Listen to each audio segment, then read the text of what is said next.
C'est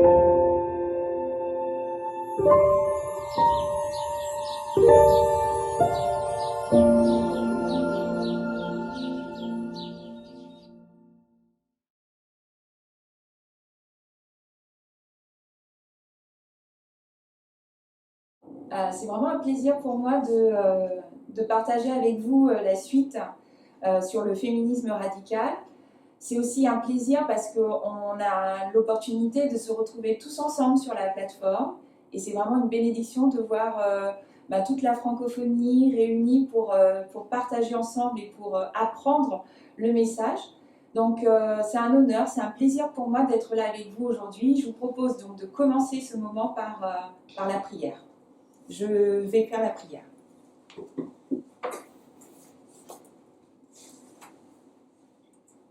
Notre Père qui est aux cieux, nous voulons te remercier pour tous tes bienfaits et pour la manière dont tu conduis ton peuple, pour la manière dont tu le guides et pour les lumières que tu lui apportes. Tu es un Dieu bon, tu vas pas à pas avec nous et tu nous guides et tu nous diriges. Et nous te remercions pour ton amour envers nous. Sois avec nous cet après-midi. Nous avons besoin de toi afin que tu puisses continuer à nous guider, à nous éclairer et à nous permettre de comprendre ton message et les messages que tu envoies par tes messagers. Merci pour leur présence, merci pour toute l'œuvre magnifique et grandiose que tu fais pour nous. Nous t'avons prié par le beau nom de Jésus. Amen. Alors j'espère et je compte sur vous cet après-midi pour qu'il puisse y avoir des échanges, qu'il puisse y avoir une participation, parce qu'en fait le but de ces rencontres, c'est qu'on puisse donner un peu chacun de nous nos pensées, mais aussi nos incompréhensions, parce que les pensées des uns vont permettre à d'autres d'évoluer, vont permettre à d'autres de bien comprendre, et puis quand il y a des incompréhensions, il n'y a pas de gêne à avoir en fait. Ça peut arriver qu'on ait des incompréhensions, on ne comprend pas tout forcément au même moment et en fait les questions font progresser. Donc surtout pendant ce moment, on va parler du féminisme radical. Si vous avez des questions, n'hésitez pas. Si vous avez des remarques, au contraire, allez-y pour qu'on puisse faire progresser, pour qu'on puisse progresser tous ensemble et qu'on puisse grandir tous ensemble dans la connaissance du message que Dieu nous envoie. Alors Christiane a parlé tout à l'heure du féminisme radical, de comment, pourquoi le féminisme radical. Je vais un petit peu revenir dessus, mais moi ma question, je voudrais que vous me disiez un petit peu ce que vous en pensez. Est-ce que vous vous posez la question, est-ce que vous êtes posé la question de pourquoi et comment on parle du féminisme? Déjà, pourquoi on parle du féminisme radical au sein du mouvement et comment on est arrivé au féminisme radical? Est-ce que vous êtes posé cette question? Alors n'hésitez pas à me faire un petit retour.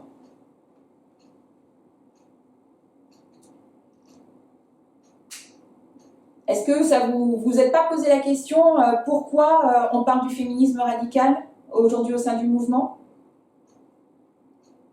Ni même comment on a fait pour arriver là?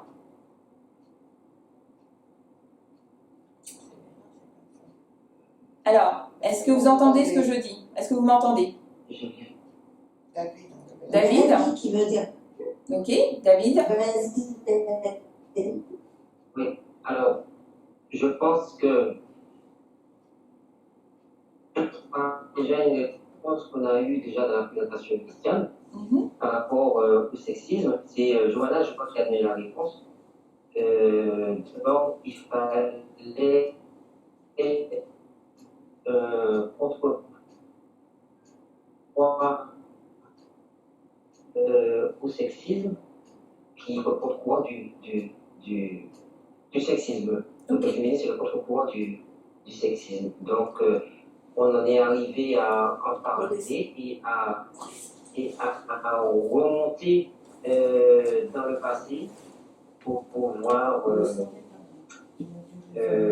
comprendre où ça puisait, où le féminisme puisait sa source. Et je me rappelle qu'une fois, tu as fait une présentation, Natacha, concernant la vie d'Adam et Ève au début.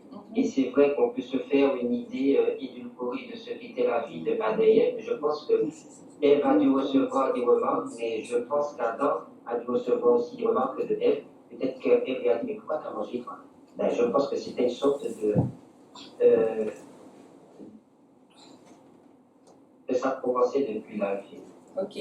Donc là, tu as répondu à la question pourquoi. Est-ce que c'est clair pour tout le monde? Donc Christiane nous a expliqué que la raison pour laquelle on parle de féminisme aujourd'hui, c'est parce qu'il y a eu le problème du sexisme et on retrace le problème du sexisme dès l'origine, dès Ève. Donc ça, et est-ce que vous êtes posé la question maintenant, comment on a fait pour arriver au sexisme radical? Est-ce que pour vous c'est clair? Est-ce que c'est clair pour tout le monde?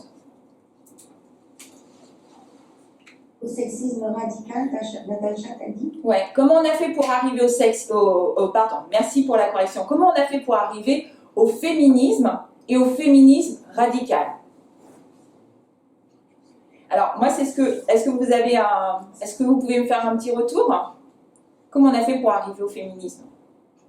Est-ce que sur la ligne?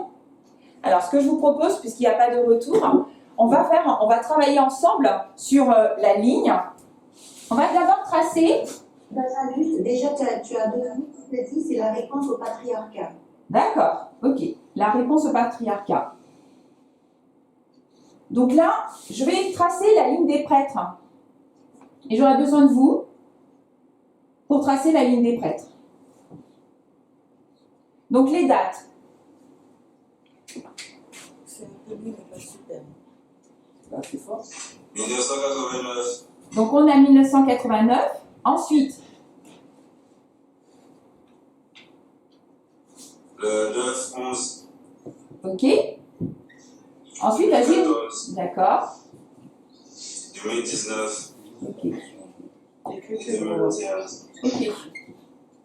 Très bien. Ce que je vais faire, je vais venir placer sur la ligne les messagers. Donc, premier ange. Qui est-ce que vous mettez comme premier ange? Qui est le messager sur la ligne des prêtres? Ok. Donc ici, on a le premier ange en qualité de Jeff Kippanger. Le deuxième ange, vous le placez où? Quand est-ce qu'il arrive? Quand est-ce que vous allez le mettre? À partir de quand? Même si vous ne le voyez pas, vous le placez où? 2014. À partir du 11 septembre. Donc ici,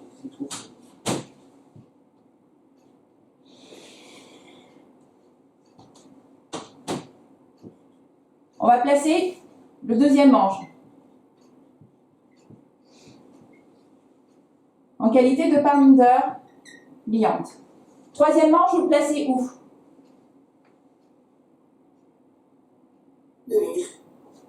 2014. À partir de 2014, ok.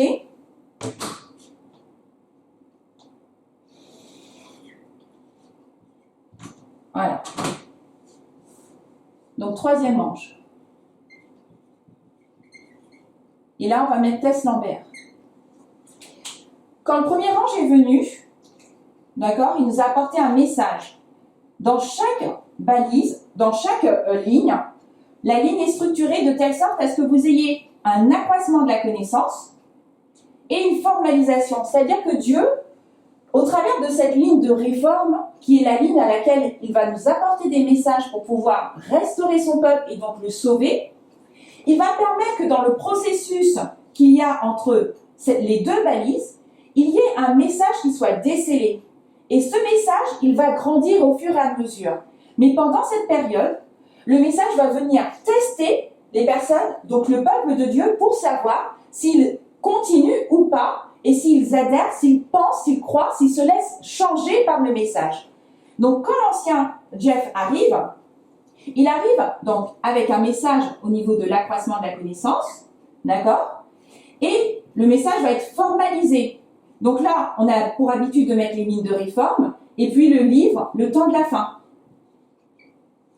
Mais il est venu avec le livre Le Temps de la Fin, avec une information supplémentaire qu'on va retrouver par la suite. Est-ce que vous pouvez me dire qu'est-ce que l'ancien Jeff va venir apporter comme information, comme développement dans son message qui nous sert encore aujourd'hui? Bien sûr, tout nous sert, hein, mais on l'utilise encore aujourd'hui et particulièrement à partir de 2018. Qu'est-ce que vous voyez à partir dans le livre Le Temps de la Fin? Est-ce que ça vous parle? Les deux sources d'information. Alors, c'était pas intitulé les deux sources d'information. Comment il l'avait appelé? Les deux fleuves. Les deux fleuves. Ok. Donc, il y avait l'Oulaï et l'Idékel. C'est l'inverse, Natacha. Et donc, du coup, je vais peut-être changer. Je vais marquer l'Idékel d'abord. Parce qu'à gauche, c'est. Il y a une raison. Ok. Et qu'est-ce qu'on disait? Qu'est-ce qui était dit par rapport à l'Oulaï et l'Idékel? C'était quoi l'information qui était apportée? Est-ce que vous vous rappelez? L'une mène, pardon, je vais pas le lire. Vas-y. L'une mène au fleuve de feu et l'autre à la mer de verre. Ok. Donc il y a un qui mène à la vie et l'autre à la mort. D'accord? Donc dès le départ, on sait que la notion de choix va intervenir et qu'il faudra faire attention à la façon dont on va choisir nos informations, choisir le message. Parce que le message qu'on va choisir, la source que l'on va prendre, va avoir un impact sur notre vie éternelle. Soit c'est une source qui mène à la vie, soit c'est une source qui mène à la mort. Donc l'ancien Jeff, quand il arrive, il amène cette information que... C'est pour ça que j'ai fait ces lignes. Parce que son message court encore aujourd'hui et cette information et cette méthodologie, on l'utilise encore aujourd'hui. L'ancien Parminder, qu'est-ce qu'il amène comme information, comme message, pardon, au niveau de l'accroissement? C'est juste une révision. Donc, allez. Donc ici, les 2520. Et là, à la formalisation. Alors, la fixation du temps. Merci. Ok. Avec la fixation du temps, il va y avoir des nombres qui vont ressortir de cette étude que je note. 126, 151, 63. Et vous voyez que l'ancienne thèse a utilisé ces nombres pour pouvoir parler, par exemple, de la date de 2019 on comprend mieux 2014 par rapport à ces nombres. Donc l'ancien Parminder, quand il vient, il nous apporte la méthodologie, c'est-à-dire que pour en tirer des 2520 ces nombres qui nous ont permis de faire une fixation de date, c'est pas du calcul au hasard. Il le fait d'après la méthodologie. Est-ce que vous êtes d'accord avec moi? Tu fais une classe où tu n'enseignes pas. Est-ce que vous êtes d'accord avec moi ou pas? Tu fais une classe où tu n'enseignes pas. Alors maintenant, on arrive avec l'ancienne thèse. Et alors, quels sont les messages qu'elle nous apporte?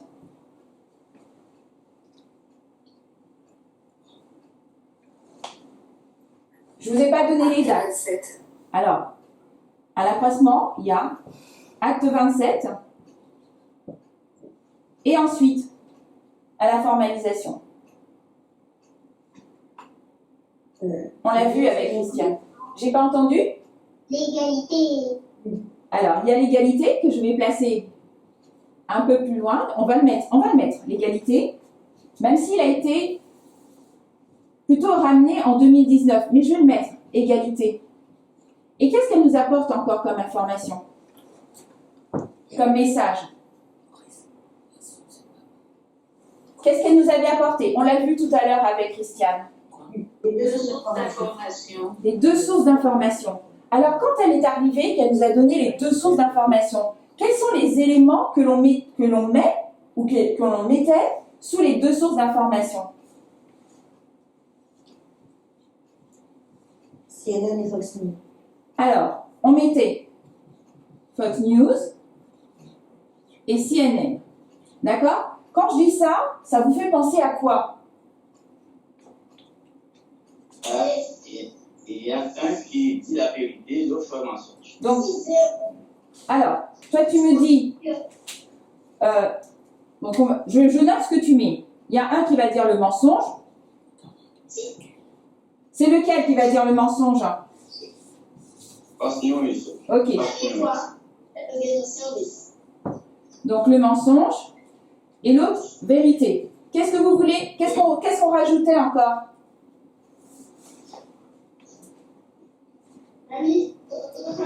Alors j'entends, il y a un micro qui est ouvert. Qu'est-ce qu'on rajoutait comme information en dessous de Fox News et vérité? Alors, conservateurs et libéraux, ok. Qu'est-ce qu'on rajoutait encore? Exactement. Donc, Donald Trump versus, d'abord on mettait Barack Obama et aussi Hillary Clinton. Ok.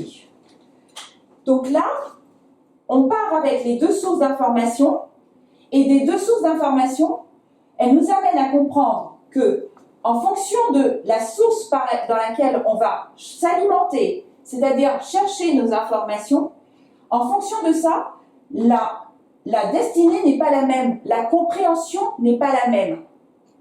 Ce qu'il faut voir, c'est que lorsqu'il y a un accroissement de la connaissance, le message est simple.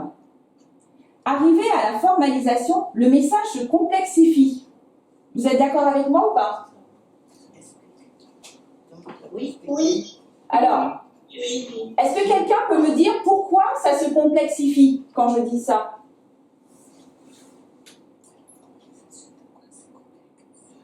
Le chemin devient plus étroit.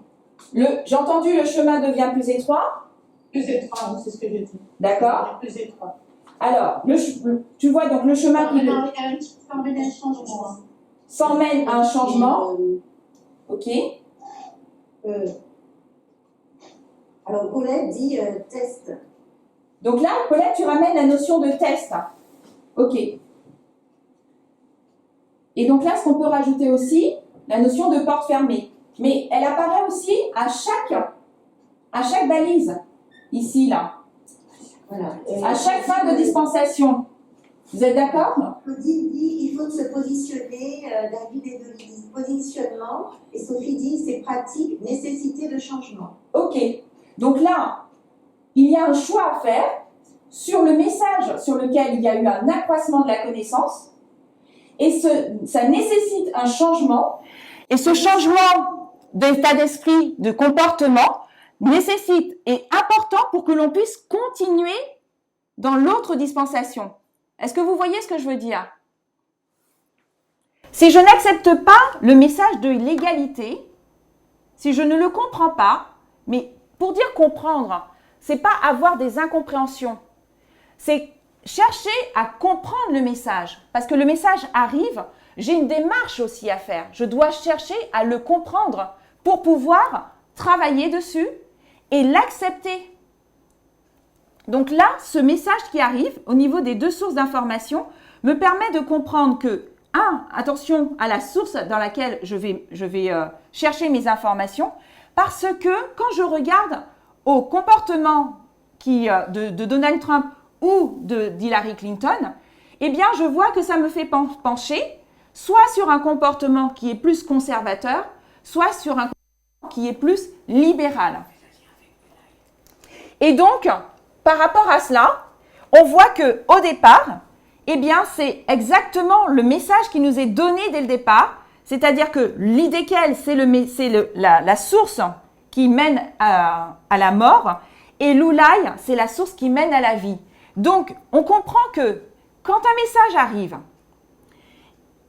et qu'il nous est présenté, qu'il est développé, l'acceptation est une question de vie. L'acceptation ou la non-acceptation est une question de vie ou de mort. Quand on est en 2018, à ce moment-là, le message, par rapport à aujourd'hui, on est en 2022, il a été comment dirais-je, développé. Là, Dieu avance pas à pas avec nous pour nous comprendre qu'il va utiliser Fox News, CNN, il va nous montrer Donald Trump, Barack Obama, ou Hillary Clinton. Mais ce qu'il veut nous faire comprendre aujourd'hui, eh bien, est en train d'être développé d'une manière beaucoup plus approfondie parce qu'on va tracer tout à l'heure ensemble la ligne des 144 000. Alors, je vais vous poser une petite question, mais juste avant de vous poser la petite question, je voudrais vous faire lire une citation. Je vais vous la lire d'ailleurs. À mesure que la fin approche et que s'étend la proclamation du dernier avertissement au monde, il devient plus important que ceux qui acceptent la vérité possèdent une claire intelligence de la nature et de l'influence des témoignages que dans sa providence, Dieu a lié au message du troisième ange dès son origine. Donc là, qu'est-ce que vous voyez dans cette citation? Elle est affichée normalement? Non, c'est pas affiché. J'ai un écran. Alors, attendez. Donc là, c'est bon, vous la voyez? Alors, ouais. Alors, attendez, 5 secondes. Là, elle apparaît? C'est bon. OK. Alors, à mesure que la fin approche et que s'étend la proclamation du dernier avertissement au monde, attendez.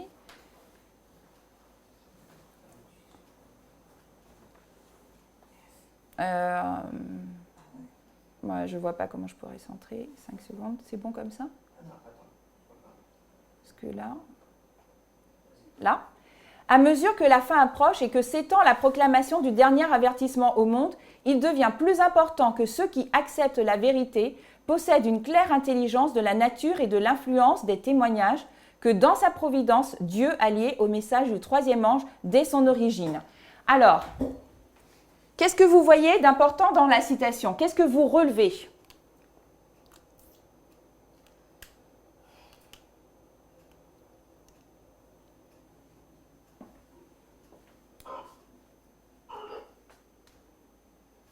Alors, je vois qu'il y a du monde sur Zoom. N'hésitez pas à participer. N'hésitez pas à me dire. Dites-moi ce que vous voyez. On n'arrive pas à lire, c'est très brouillé. Alors, vous n'arrivez pas à lire. Moi, c'est bon pour moi. Est-ce que tout le monde n'arrive pas à lire ou c'est spécifique à une seule personne? Non, c'est bon. C'est bon? Quelques personnes, je vois que Ok. En fait, il faut aller dans affichage et mettre intervenant. Et comme ça, vous voyez pleinement la citation. C'est petit. Non. Non, on voit bien. Ok. Maintenant, on voit bien. Alors, dans ce cas-là, ceux qui voient, on va parler un petit peu de la citation, ça pourra aider ceux qui ne voient pas. Donc, à mesure que la fin approche et que s'étend la proclamation du dernier avertissement au monde, il devient plus important que ceux qui acceptent la vérité possèdent une claire intelligence de la nature et de l'influence des témoignages que dans sa providence, Dieu a lié au message du troisième ange dès son origine. Alors, quand est-ce que vous placez l'origine du troisième ange? On l'a vu? On place en 2014. Donc là,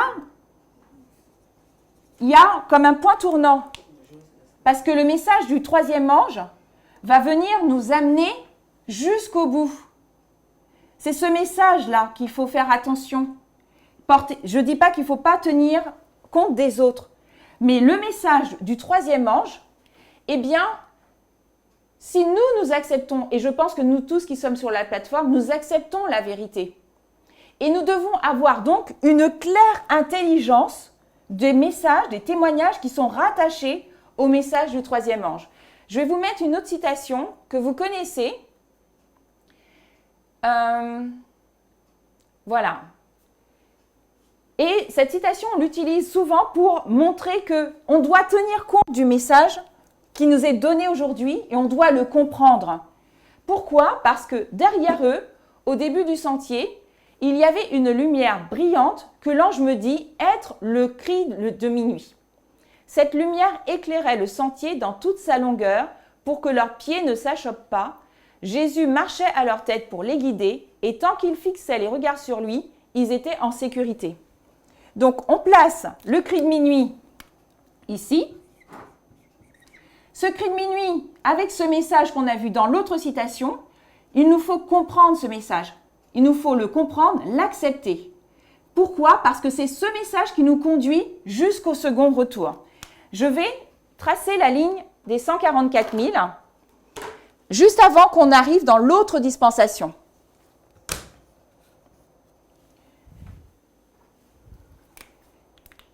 Parce qu'on peut avoir, peut-être des interrogations sur les messages qui sont développés aujourd'hui, mais ces interrogations, nous devons faire en sorte qu'elles soient, que nous devons faire en sorte que nous devons travailler à notre propre salut. Pourquoi je dis ça? Parce que nous ne pouvons pas nous permettre de ne pas comprendre en fait ces messages. Ils nous sont salutaires et nous devons les comprendre. Nous avons vu que quand le message est développé, il est formalisé. Pour pouvoir passer d'une dispensation à une autre, il nous faut accepter ces messages. Donc ici, nous avons la ligne des 144 000.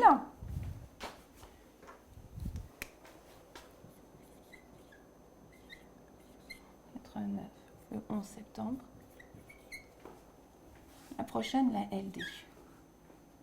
Fin du temps de grâce. Et seconde venue. Hop. Je vais utiliser.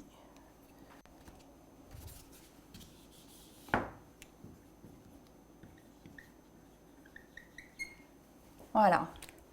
Donc, en tant que prêtre, pour pouvoir nous permettre, puisque Dieu va pas à pas, pour pouvoir nous permettre d'aller sur la ligne des 144 000, de continuer, il va faire un processus avec les prêtres. Il va leur permettre, en 2014, de passer d'un état de conservateurs sociaux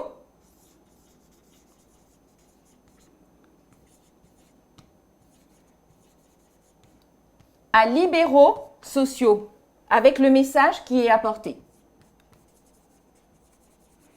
Et donc, à partir de là, à partir du message du troisième ange, le message, il change. Et on peut être amené à être troublé parce qu'au départ, nous avions des dates, nous avions des anges. Et aujourd'hui, le message devient, on va dire, plus moral. Alors que, au départ, on disait, mais il est plus prophétique. Seulement, ce message qui nous paraît être juste moral, il nous est amené sur la ligne de réforme et il devient un test. Donc ce message ramené par des sujets que nous voyons, que nous n'étions pas habitués à voir, eh bien, vont venir nous tester. Donc comprendre en quoi concerne l'égalité, qu'est-ce que c'est que l'égalité? Eh bien, ça va venir impacter ma vie. Et ma vie, donc du coup, je vais devoir avoir un changement d'état de pensée. Et quand ce message arrive et qu'il vient avec les deux sources d'information, avec Fox News, CNN, avec Trump et Obama, il nous amène comment dirais-je, une façon de penser ou d'adhérer. Si j'adhère à la mauvaise source d'information, ma façon de penser va être conservatrice sur le plan social. Et du coup, je ne pourrai pas être dans l'égalité que Dieu veut que j'aille. Si par contre, je vais à la bonne source d'information, je suis libérale, eh bien, sur le plan social, la compréhension que j'aurai de l'égalité va impacter ma compréhension et ma vie. Donc du coup, c'est ce message qui est là de l'égalité, quand il est développé avec les trois thèmes, donc du racisme, du sexisme et de l'homophobie, quand Dieu nous amène ces informations dans la ligne dans la dispensation de 2014 à 2019 sur la ligne des prêtres, il attend de nous un changement de comportement. Et ce changement de comportement, il est essentiel pour que je puisse aller et continuer dans la dispensation qui arrive de 2019 à 2021. Parce que Dieu veut que je comprenne de manière plus complexe et donc de manière plus entière en quoi consiste le fait de la vraie égalité. Le fait de ne pas être raciste, de ne pas être sexiste et de ne pas être homophobe. Et donc du coup, quand on arrive dans la dispensation de 2019 à 2021, quels sont les messages que Dieu va nous amener pour que nous puissions être amenés à comprendre la vraie égalité? Quel message a été donné à l'accroissement de la connaissance et à la formalisation? Quels sont les messages qui ont été donnés durant cette dispensation? Reste 30 minutes. Alors, Clara dit taureau apis. Ok. Clara, pourquoi le taureau apis? Qu'est-ce que c'est venu faire? Qu'est-ce que ça nous a amené comme changement, compréhension, le taureau apis?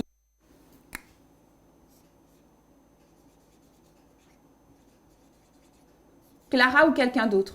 Oui. Vas-y, Clara. Ça nous a apporté un changement sur notre vision sur le sexisme déjà, parce que nous avons appris que nous sommes sexistes, hein, Mhm. et ça a été approfondi. Ok. Développé, approfondi. Alors, Lisa dit notre mauvaise conception de Dieu. Notre mauvaise conception de Dieu, le fait que nous sommes sexistes. Ok. Est-ce que quelqu'un d'autre veut donner sa façon de... Qu'est-ce que le taureau apis nous a amené? Qu'est-ce que ça a changé chez nous? Donc, ce sont des bonnes réponses. Hein. Est-ce que quelqu'un d'autre veut donner? Rappelez-vous, le message au début, il est simple. Vas-y. Non, j'ai levé la main, mais je ne sais pas si ça se voit. Vas-y, bah, tu peux intervenir. Juste pour apporter comme complément un changement d'état d'esprit. Un changement d'état d'esprit. Donc là, ce message qui est simple et qui arrive en 2020, dans l'accroissement de la connaissance, nous permet de nous dire que la façon dont nous étions amenés à comprendre Dieu, à le percevoir, n'était pas la bonne façon. La façon de comprendre l'égalité, nous ne l'avions pas. Et donc du coup, il nous amène ce message à l'accroissement de la connaissance pour que nous puissions comprendre que à la formalisation du message, quand le message va être formalisé, il nous faut accepter ce message qui est formalisé. Et quel est le message qui est formalisé durant la dispensation de 2019 à 2020 pendant la période de la moisson? Alors, avant Natacha, Oui. Johanna disait le taureau apis nous révèle notre idolâtrie. Exactement. Alors du coup, c'est quoi l'idolâtrie? Johanna, comment tu le définis, l'idolâtrie?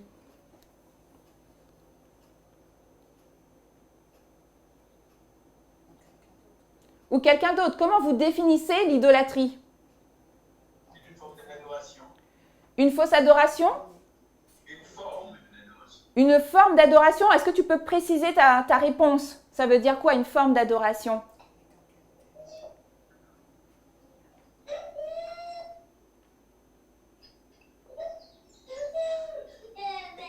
C'est notre façon de concevoir. Je dirais que c'est la personne que nous pensions adorer. Finalement, ce n'est pas cette personne-là que nous adorons. Alors, quel est le... Alors, il y a un micro. Quel est le thème sur lequel nous devons être amenés à changer? Quel est le thème qui va être développé?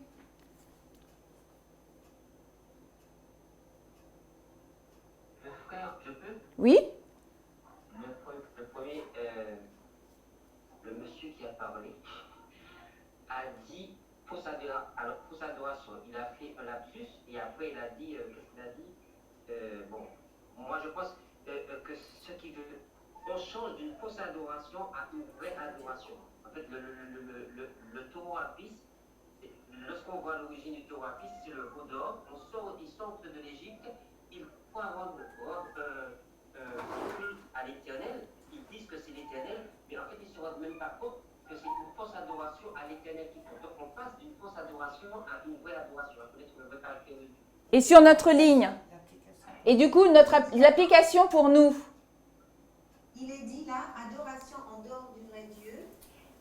Et la famille Victor dit à adorer dans la forme et pas dans l'esprit. C'est l'idolâtrie. Isaïe nous dit idolâtrie, culte rendu à l'idole. Donc là, vous me donnez. Là, dans toutes les réponses que vous me donnez, vous me ramenez à la première histoire, à la dispensation de Moïse.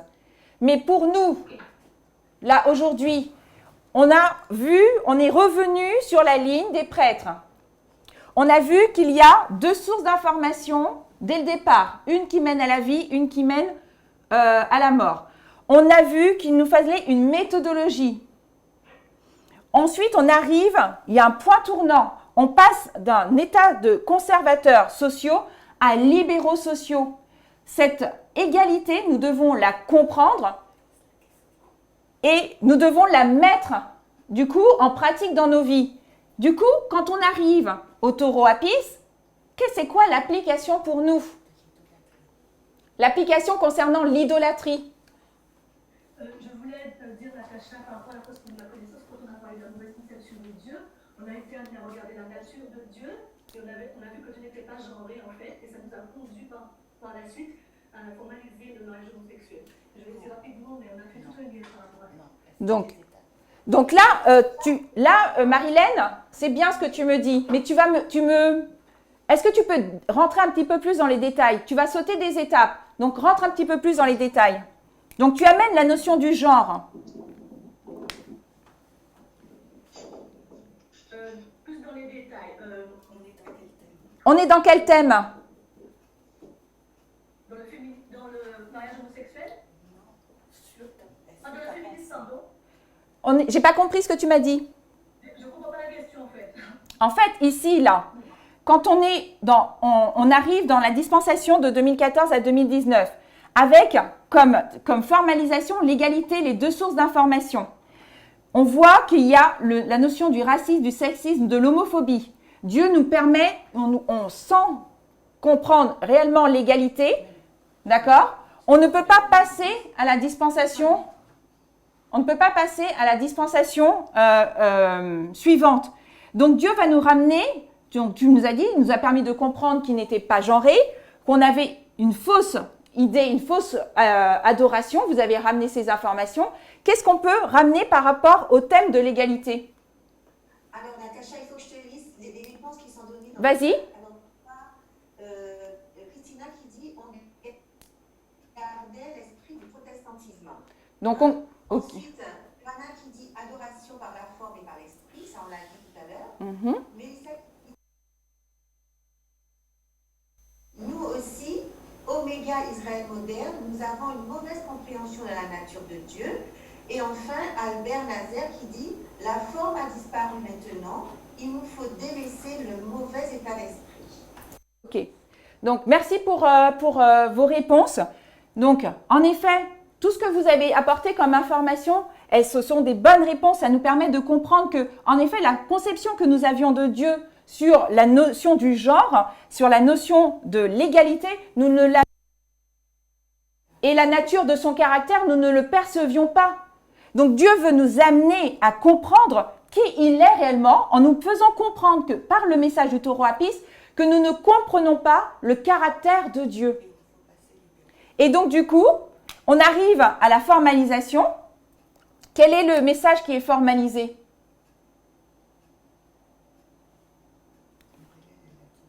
Marilène, tu l'avais dit. C'est quoi? Le mariage homosexuel. D'accord, je te remercie. Le mariage homosexuel religieux. Ok. Dieu nous amène à nous positionner pour le mariage homosexuel. Il nous permet de comprendre ce que c'est que le caractère de l'égalité. Est-ce que vous voyez ce que je veux dire quand je dis ça? Au début, nous avions donc, Dieu nous amène ce chiasme, pour pouvoir, donc, première étape, nous avions été impactés par le péché d'Ève, donc le sexisme, par une mauvaise adoration, une fausse adoration. Ensuite, par le racisme.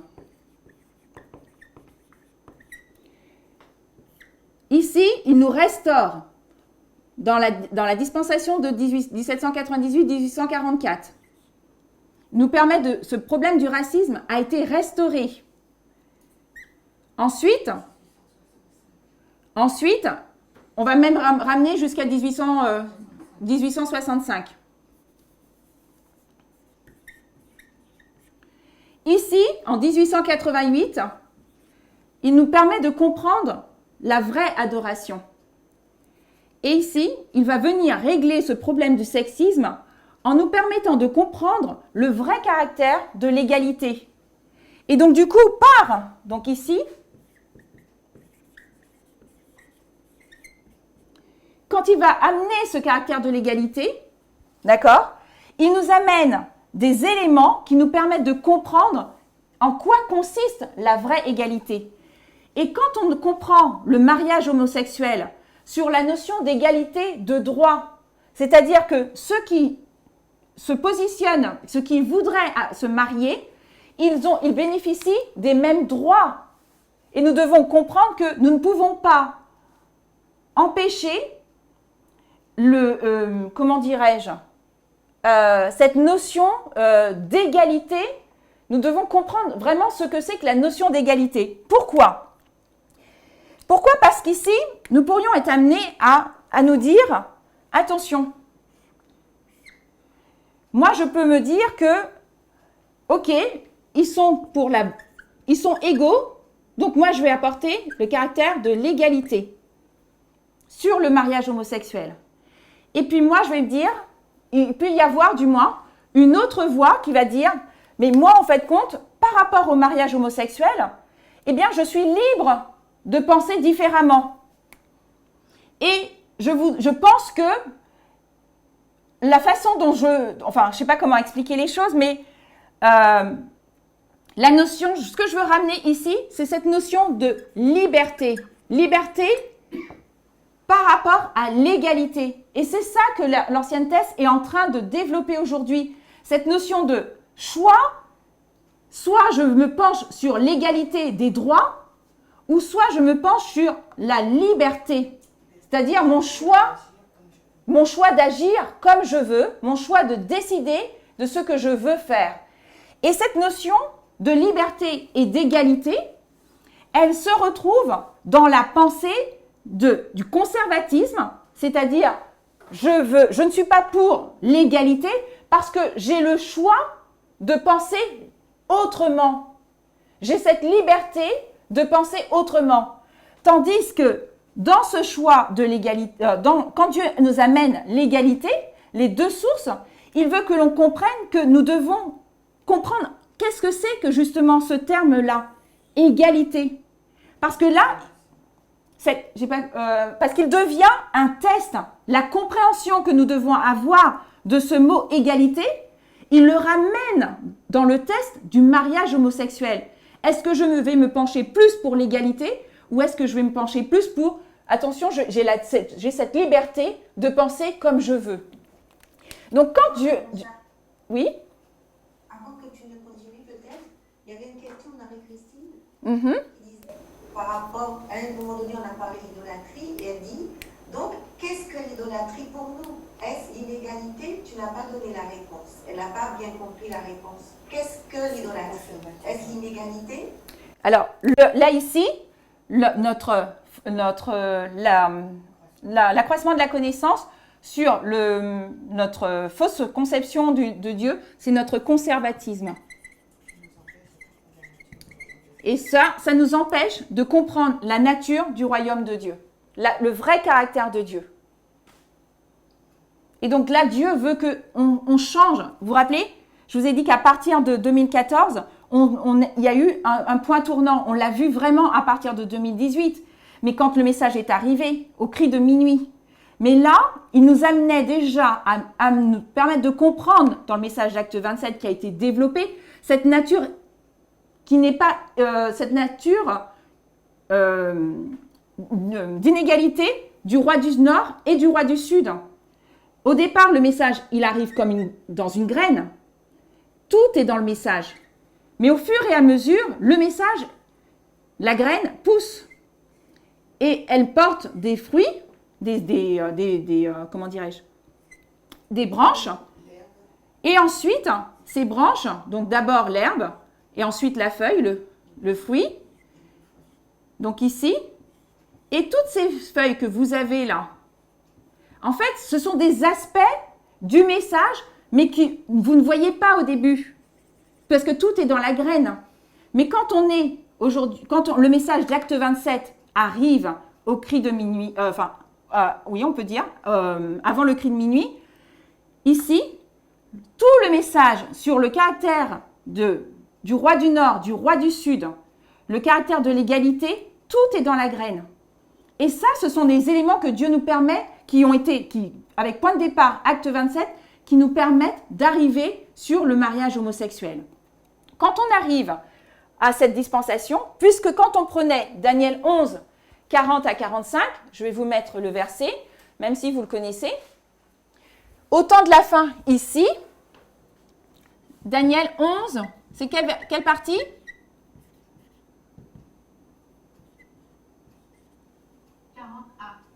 Alors, 1989. 40B. D'accord ? Parce que 40A concerne la dispensation des millérites, 1798. Donc, quand vous voyez ici, au temps de la fin, le roi du Sud, le roi du Nord, et ensuite, 41, il entrera dans le plus beau des pays, le verset de Daniel 11, 41, se place à la loi du dimanche. Et ensuite, pour nous permettre de savoir où est-ce que nous sommes, eh bien, Dieu nous a permis de revenir dans Daniel et de comprendre qu'il y avait des batailles dans Daniel 11 qui arrivaient aussi sur la ligne des prêtres. Quelles sont ces batailles et où est-ce que vous les placez quand vous revenez dans l'histoire? Juste le nom de ces deux batailles que nous avons placées sur la ligne des prêtres. Dites-moi. Raphia 2019, Epanium 2021. Donc ici, Raphia, Epanium. Donc Raphia, Epanium.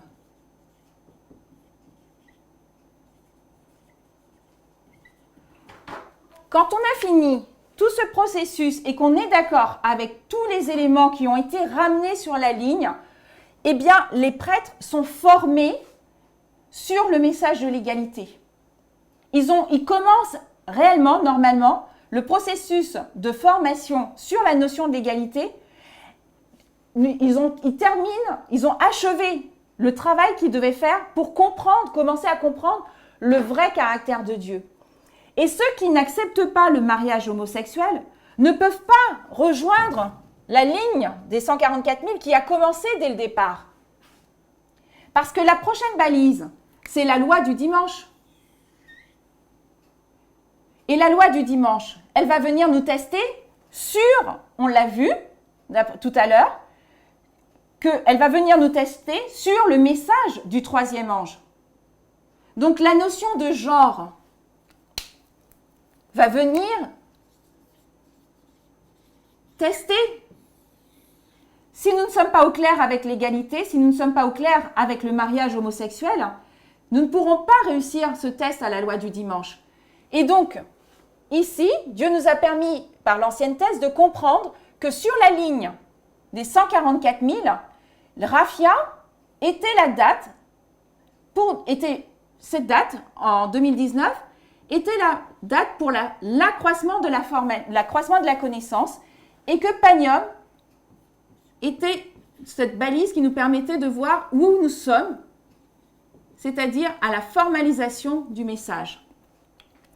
Quel est le message que Dieu nous a permis de comprendre? C'est-à-dire qu'en même temps que Dieu terminait son œuvre parmi les prêtres, eh bien, il comme il avait déjà commencé son œuvre sur les 144 000, depuis le temps de la fin. Mais il n'allait pas, comment dirais-je, le processus continue. Et Dieu permettait, puisqu'on arrive à la loi du dimanche, nous permettait d'avoir, en même temps qu'on avait un accroissement de la connaissance sur des sujets comme l'égalité, sur les sujets comme le taureau apis, il nous préparait déjà sur la ligne des 144 000. Et donc, en 2019, à la balise qui représente Raphia, eh bien, il nous a donné l'accroissement de la connaissance pour nous préparer à la loi du dimanche. Est-ce que c'est clair pour vous? Donc, du coup, pour nous préparer à la loi du dimanche, sur quoi nous a-t-il permis d'avoir une augmentation de la connaissance? La loi du dimanche. Oui, mais du coup, sur la loi du dimanche, qu'est-ce qui nous a permis? Quel est le message que Dieu va développer pour nous permettre de comprendre la nature de la loi du dimanche? Parce que je ne suis pas rentrée dans les détails, mais vous vous rappelez qu'en 2019, quand l'ancienne thèse nous a permis de comprendre que nous devions passer de conservateurs sociaux à libéraux sociaux, elle a aussi ramené la notion que nous ne serions pas testés à la loi du dimanche sur une notion de sabbat versus dimanche. Tous ces éléments avaient été ramenés pendant le message de Gris Minuit. Et c'est pour ça qu'ils sont importants à comprendre et que nous devons les accepter, puisque ce sont ces messages qui nous permettent d'aller jusqu'au bout. Si dès le départ, je n'accepte pas la compréhension d'égalité du mariage homosexuel, si je ne comprends pas que la nature de la loi du dimanche, ce n'est pas sabbat versus dimanche, je ne peux pas être sur la ligne des 144 000. Il me faut accepter tous ces messages, changer mon état d'esprit pour pouvoir bénéficier de tout l'accroissement de la connaissance et donc de la formalisation, parce que lorsque le test va arriver sur la loi du dimanche, eh bien, je serai sur la notion du genre. Et Dieu nous a déjà préparés à tout ça. Mais en plus de la notion du genre, Dieu nous ramène deux éléments là, qui sont la liberté et l'égalité. Et c'est là, vous devez juste me donner l'accroissement de la connaissance et la formalisation, et c'est là que on va prendre un petit peu de temps, juste pour terminer, puisque mon temps est arrivé, qu'on va comprendre réellement pourquoi les messages qui nous sont donnés ici nous préparent à la loi du dimanche. Alors, quel est le message? Quels sont les messages que Dieu nous donne à Raphia et à Panium? Il nous donne... De 6 minutes. Oui? Alors, à Raphia, je peux? Oui, vas-y. À Raphia, en fait, elle va prendre l'histoire de Hattie Jones pour pouvoir nous faire comprendre par rapport aux droits des personnes, parce que Hattie Jones, en fait, n'est pas allé au Congrès pour défendre un jour, mais il a été défendre les droits constitutionnels, la Constitution. D'accord. Donc, il y aura un accroissement justement par rapport à ça, par rapport aux droits constitutionnels. Et donc, ça va nous ramener justement à cette période de l'AND où les droits justement des minorités seront bafoués, supprimés, et donc ils n'auront plus cette liberté. D'accord. Donc là, moi, j'avais ramené... Oui, je suis d'accord avec toi. Donc le principe, il est bon dans tout ce que tu me dis. Donc là, Dieu nous permet d'avoir cet accroissement sur la compréhension des droits constitutionnels. Il nous amène aussi la notion du féminisme. Voilà. Alors, dans le chat, tu as l'accroissement de la connaissance, c'est le féminisme, et la formalisation, c'est le féminisme radical. Et donc, du coup, merci pour les réponses. Dieu va nous permettre ici d'arriver sur le féminisme radical. Et nous l'avons vu avec Christiane, qu'il y a plusieurs branches du féminisme. Dans cette notion de féminisme radical, la notion que Dieu nous amène dès le départ à comprendre que, attention, il y a un choix à faire dans la source. C'est-à-dire que il y a le féminisme qui est la réponse au sexisme, à ce qui a été dès le départ qui nous a dénaturé sur la façon dont nous comprenons le patriarcat qui s'est instauré. Mais Dieu veut nous amener aussi à nous préparer sur la loi du dimanche et à nous permettre de comprendre que ce choix de féminisme radical, il n'est pas au hasard. Ce n'est pas un choix au hasard. Donc, je vais partager avec vous, on va terminer sur cette notion de féminisme pour pouvoir comprendre. Si vous m'accordez quelques minutes supplémentaires, c'est pour que l'on puisse comprendre. Donc, le féminisme libéral, on l'a vu avec Christiane, va parler du fait que mon choix, ma liberté de faire ce que je veux de mon corps. D'accord? Prends ton temps pour finir, Natacha. Ok, je te remercie. Donc, mon choix, mon corps, mon choix. Ça avait été un slogan qui avait été utilisé par les féministes lors de la deuxième vague. Mais dernièrement, l'extrait que j'ai pris, le concept de choix a été repris par les libéraux pour signifier l'acquiescement à des pratiques destructrices qui profitent aux hommes. Donc, du coup, qu'est-ce que vous voyez apparaître dans le féminisme libéral ?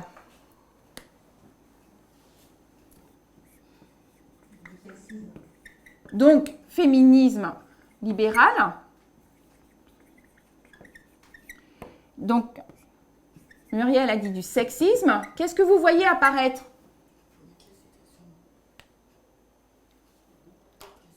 Excuse-moi, Natacha, tu peux remettre la citation, s'il te plaît? Non, c'est bon? Donc là, vous la voyez? La dernière partie. Le concept de choix, mon corps, mon choix, a été repris par les libéraux pour signifier l'acquiescement à des pratiques destructrices. On va voir les pratiques. Mais en fait, cette notion de liberté, je fais ce que je veux de mon corps, vous la voyez aussi ou pas? Je vais vous donner un autre exemple. Les choses qui sont, ce sont des extraits tirés d'un article. Les choses qui sont actuellement classées comme émancipateurs, émancipatrices, empouvoirantes pour les femmes comprennent l'achat de chaussures insupportablement hautes, la pratique de pole dance, la chirurgie d'agrandissement mammaire, la pose nue sur Instagram, le travail du sexe. Mais quel est le dénominateur commun à toutes ces pratiques de soumission? Elles sont toutes mises en œuvre pour plaire aux hommes. Elles sont toutes soutenues par les féministes libérales. Donc, Muriel disait tout à l'heure que le féminisme libéral ne règle pas le problème du sexisme. Puisque ici, je vais avoir la liberté de faire ce que je veux. Mais ce que je veux va être contraint par une norme sociétale et qui a été impactée par le patriarcat. Est-ce que vous voyez ce que je veux dire?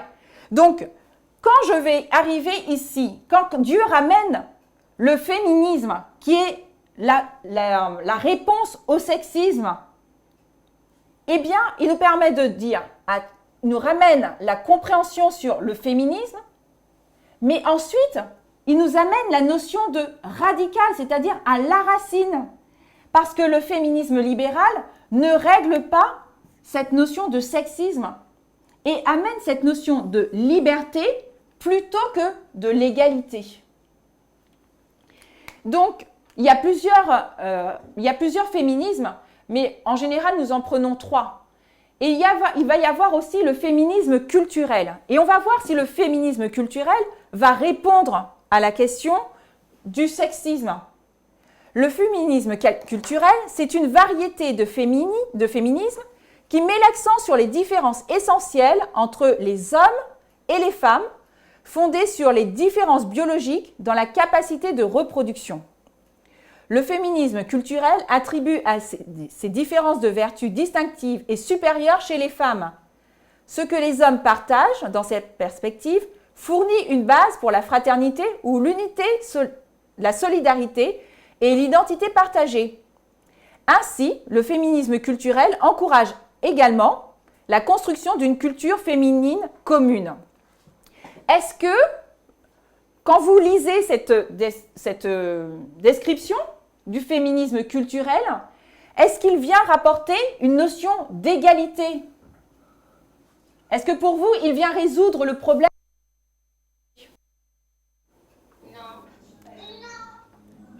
Ok. Donc le féminisme, ici je vais marquer comme ça. Le féminisme culturel, il va venir mettre l'accent sur le fait que la femme, au niveau de sa culture, eh bien, elle peut être supérieure à l'homme. Un autre aspect du féminisme culturel, l'expression différence essentielle renvoie à la conviction que les différences entre les sexes font partie des essences des femmes et des hommes, que les différences ne sont pas choisies mais font partie de la nature de la femme ou de l'homme. Oui, Hélène dit que le féminisme culturel maintient les inégalités. Très bien. Donc, ici, merci Hélène pour ton retour, on voit que, en fait, dès le départ, avec le féminisme culturel, on vous fait comprendre que parce que vous êtes femme, vous êtes différente et que c'est normal que vous soyez plus, comment dirais-je, que vous décidiez par rapport à votre culture de mettre l'accent par rapport à la femme. Il y a je vais terminer la citation sur les féministes culturelles. Alors attendez, hein, je vais reprendre la citation juste avant, qui dit « Les féministes culturelles diffèrent quant à savoir si ces différences sont basées sur la biologie ou l'enculturation. Ceux qui pensent que les différences ne sont ni génétiques ni biologiques, mais culturelles, concluent que les qualités essentielles des femmes sont tellement enracinées dans la culture qu'elles sont persistantes. » Et dernier aspect, ils ont également tendance à valoriser les qualités identifiées avec les femmes comme étant supérieures ou préférables aux qualités identifiées avec les hommes, que ces qualités soient des produits de la nature ou de la culture. Donc le féminisme culturel, il maintient le sexisme, une notion d'inégalité. Donc voilà pourquoi sur ces deux aspects, on vient de voir le féminisme libéral et le féminisme culturel. Quand Dieu nous amène sur la lumière sur le féminisme radical, eh bien on va voir pourquoi, on a vu déjà avec Christiane, on ne peut pas aller sur le féminisme libéral. Parce que cette notion de liberté, je fais ce que je veux de mon corps, alors que nous allons être testés sur la notion du genre, du féminisme, de la liberté, de l'égalité, eh bien, je ne peux pas prendre ce choix d'aller vers un féminisme libéral. Non plus vers un féminisme qui ne va pas régler le problème du sexisme. Donc, la dernière citation.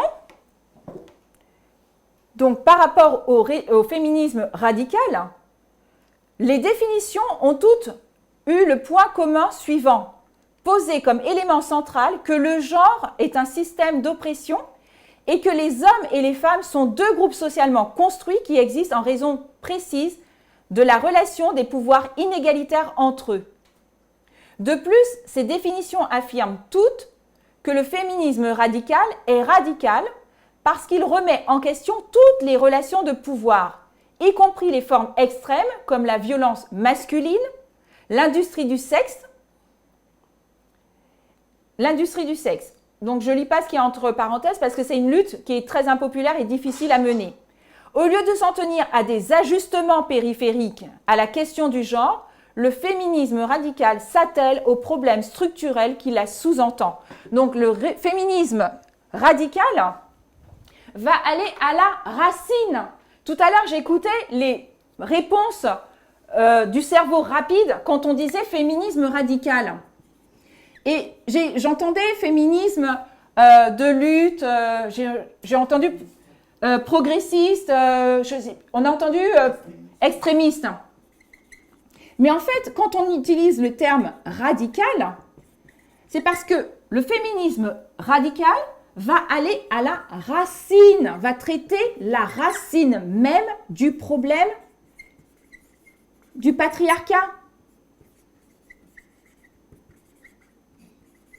Va traiter le problème même du sexisme. C'est ce féminisme qui va venir être la solution au sexisme. Et c'est pour ça que pour comprendre l'égalité, Dieu a amené sur la ligne des 144 000 le message sur l'accroissement de la connaissance et la formalisation sur le sujet du féminisme.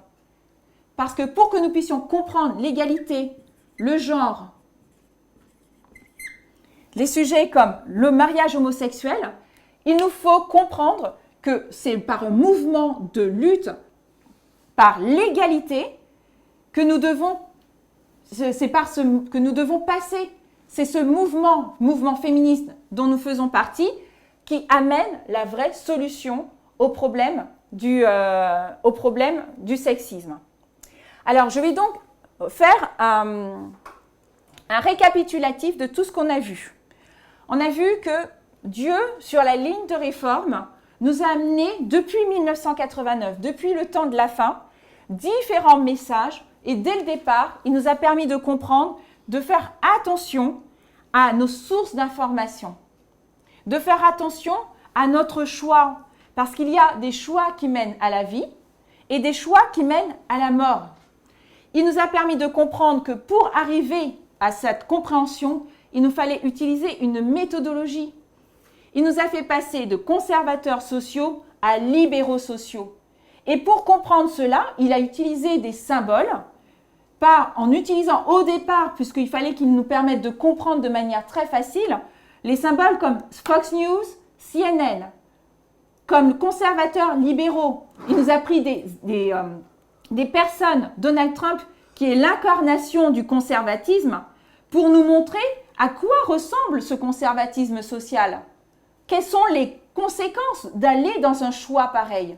Et c'est pour ça qu'aujourd'hui, on entend que politiquement, nous passons de la droite à la gauche.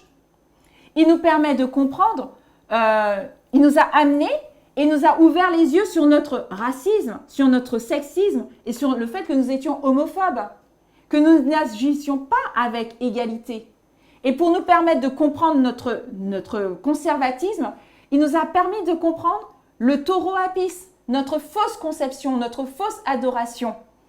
Il nous a testé sur le mariage homosexuel pour voir si nous acceptions, si nous comprenions réellement l'égalité ou si nous faisions des choix de liberté.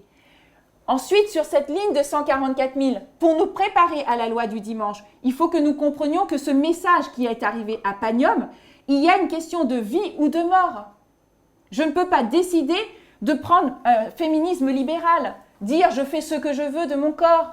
Je ne respecte pas, par exemple, certains aspects au niveau du vœu du baptême. Je ne peux pas décider d'aller dans la liberté. Il me faut comprendre que nous devons agir avec égalité. Et donc, du coup, quand il nous amène ce message, d'abord pour comprendre le féminisme, parce qu'on sort de loin pour arriver à comprendre ce féminisme, ce qui est la réponse au sexisme, il nous a amené aujourd'hui sur le féminisme radical. Parce que les autres sources de féminisme ne répondent pas au problème du sexisme, du patriarcat, au problème qui a été causé au départ avec le péché d'Ève. Donc nous comprenons que ce message de féminisme radical est d'une importance capitale. Le comprendre et aussi choisir la bonne source d'information, le bon féminisme, est une question de vie ou de mort. Si nous ne comprenons pas ça, eh bien, pour la loi du dimanche, nous ne pourrons pas passer ce test. Ce sera une porte fermée pour nous. C'est pour ça qu'il est capital pour nous de comprendre ce message qui nous est donné puisque nous sommes testés dessus. Est-ce que vous avez un dernier point? Est-ce que quelqu'un veut faire une remarque sur ce qui a été dit? Est-ce que pour vous, ça vous paraît plus clair? Avec Christiane, ce que nous avons amené, bien sûr, toutes les études, puisque nous ne sommes pas aux premières études sur le féminisme. Il y a sur le site d'Eden à Eden, il y a des études qui ont été faites à la fois sur le féminisme radical et à la fois sur le sexisme. Est-ce que ça vous paraît plus clair aujourd'hui sur la question du féminisme radical? Est-ce que vous avez des questions? Qu'est-ce qui n'est pas... J'ai pas compris. Est-ce que tu peux reprendre? Moi? Oui. Oui, alors je disais tout à l'heure, Pour moi, c'est beaucoup plus clair, surtout quand tu as insisté sur le féminisme radical. C'est le seul qui répond vraiment à notre vue dans notre mouvement et au problème du sexisme. Donc, on a vu que le féminisme radical, c'est vrai qu'il y a plusieurs féministes, mais là, tu as bien fait la distinction et la différence. D'accord. Ok. Pour moi, c'est beaucoup plus clair. Est-ce que... Natacha, tu as plusieurs réponses, hein, plusieurs personnes qui disent donc, oui, vraiment plus clair, oui, c'est clair, merci, très très clair, oui, merci beaucoup. Envoyez si possible une photo du tableau, mais ne vous inquiétez pas, vous l'aurez. Oui, très clair. Je pense que vous deux, vous avez apporté des réponses. D'accord. Donc, s'il n'y a plus de questions, bah, écoutez, pour moi, c'était un plaisir. J'ai pas eu énormément de retours comme j'espérais, donc j'ai avancé aussi au niveau de la présentation. Si vous avez des questions, n'hésitez pas à les faire remonter au sein d'Eden à Eden pour qu'on puisse justement, lors de moments comme celui-là ou d'autres moments, partager les réponses pour que ça puisse être, pour que toutes les questions que vous avez puissent être répondues et que nous tous ensemble, nous puissions aller de l'avant. Pour ma prière pour nous ce soir, eh bien, je vais vous la formaliser avant qu'on puisse prier par une citation qui est « Le Seigneur désire que le message du troisième ange soit proclamé avec plus de succès. Tout comme il a assuré à son peuple des victoires à travers les âges, il désire achever glorieusement ses desseins en faveur de son Église. Il ordonne à ses saints croyants d'avancer en restant bien unis, allant de force en force, de foi en foi, avec une assurance et une confiance accrue en la vérité et en la justice de sa cause. Que nous tous, nous puissions, puisque nous croyons en cette vérité, avancer en ayant confiance que Dieu nous continue à nous guider, avancer en ayant la pleine confiance que les messages que Dieu nous accorde sur ces lignes sont pour notre salut, pour notre restauration, et que nous puissions continuer à faire confiance à Dieu parce qu'il nous mènera jusqu'au bout. Donc c'est ma prière pour chacun de nous et je vous propose de terminer ce moment par une prière.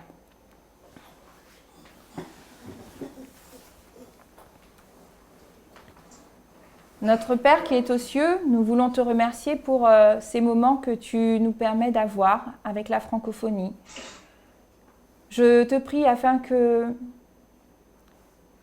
nous puissions continuer à étudier ce sujet. S'il y a encore des zones d'ombre, je te demande de permettre que par l'étude, par la compréhension, en posant des questions, en ne restant pas avec des trous, des zones d'ombre, nous puissions avoir la réponse et que nous puissions être tous transformés à ton image parce que c'est ce changement de caractère que tu veux qu'il y ait et qui se produise dans nos vies. Bénis ton peuple en France et ailleurs dans les îles.